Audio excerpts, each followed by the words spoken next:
नाम है?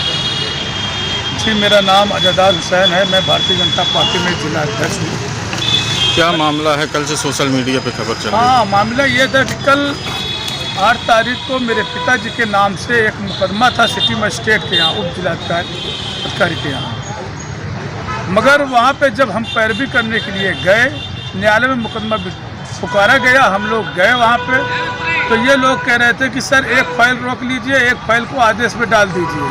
कौन लोग कह रहे थे? ये वीरेंद्र प्रताप यादव, प्रेम प्रकाश यादव।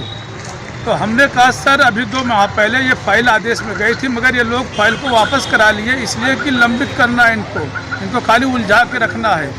अगर फाइल जाएगी दोनों जाएगी आदेश में। ये मैं सिटी मजिस्ट्रेट साहब से कहा कि अगर मुझे बोलने का मौका दिया जाए तो उन्होंने कहा बोलिए, तो मैंने ये बात जो कहा वो बात हमने कहा उनसे। मेरा ये बात कहना था कि इनके साथ एक गिरोह आई जिसका नाम है अरुण उपाध्याय, ये भी वकील साहब हैं, मगर इन्होंने न इनका वकालतनामा लगा है, वहाँ पे आतेमानी अभद्रता मेरे साथ करना शुरू किया, बदतमीजी करना शुरू किया, गाली देना शुरू कर दिया, धक्का मारा, मेरा गला तक दबा दिया कोर्ट पे मजिस्ट्रेट के सामने।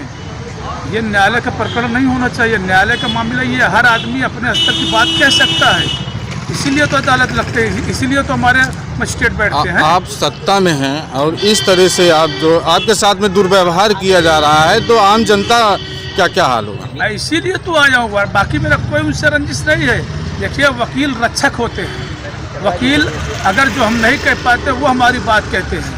आप उनके वकील हैं, कोई प्रॉब्लम नहीं है, आप वकालतनामा लगाइए, जितना आप अच्छे से अच्छे उनकी बहस कर सकते करो, मगर किसी को गाली देना, धक्का मारना, मान लीजिए जब मेरे साथ आप जानते मुझे हैं, मैं बराबर मिलता जुलता हूँ, हमारी आपकी सलाम दुआ बनी रहती है, मगर आप अदालत पे आके अधिकारियों को दिखाना चाहते हैं कि मेरी पावर चलती है, मेरा ग्रुप चलता है, जो मैं चाहूँगा जैसा चाहूँगा वैसा करेंगे, तो ये महोदय ये अच्छी आशंका नहीं दिख रहा है, ये अच्छे दिन का आसार नहीं दिख रहे हैं। क्या आपने इसकी शिकायत किसी से की थी? मैंने कल जब इन्होंने मुझे धमकाया कि कलेक्ट्री के बाहर निकलो तुम्हें जान से मार डालेंगे, तो मैं तुरंत मजिस्ट्रेट साहब को कहा सर आपके सामने बोला जा रहा है, मेरे पास मोबाइल में रिकॉर्डिंग है और मैं जान रहा था ये हर अदालत पे इसी तरीका करते हैं, तो मैं इनको रिकॉर्ड कर लिया था। उसके बाद मैंने कप्तान साहब को फ़ोन किया, कप्तान साहब ने अपने किसी जूनियर अधिकारी को फ़ोन करके भेजा यहाँ पे, उन्होंने मुझे लेके साथ में कोतवाली गए, FIR लिखी जाएगी, मगर जो घटना हुई थी उसमें सारे अधिकारी व्यस्त थे, कोतवाल साहब मीटिंग में थे, ये नहीं हो पाया। मैं आज दरखास्त फिर दिया हूँ, CRO साहब को दिया हूँ।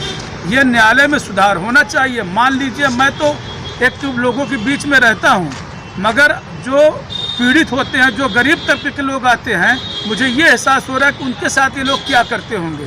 हाँ, तो इस पे अदालत पे दलाली नहीं होना चाहिए, किसी भी लोगों के जरिए अदालत पे न्याय होना चाहिए, और मजिस्ट्रेट के मौजूदगी में अगर ये अभद्रता किया गया है, ये बदतमीजी की गई है, तो ये न्यायालय का फर्ज बनता है कि उनके खिलाफ कार्रवाई कराए।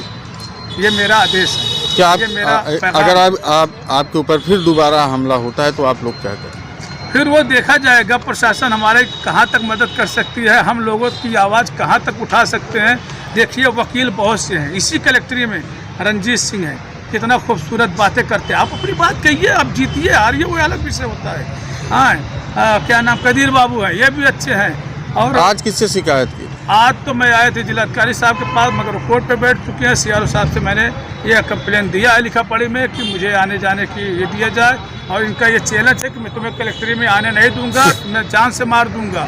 इनका मकसद ये है। हाँ, मार दूंगा, मैं वकील हूँ, मैं फंसा भी दूंगा तुम्हें। हाँ, मगर बहुत से वकील अच्छे हैं, इन्हीं जैसे नहीं। वकालत बदलाव एक वजह से नहीं होगा।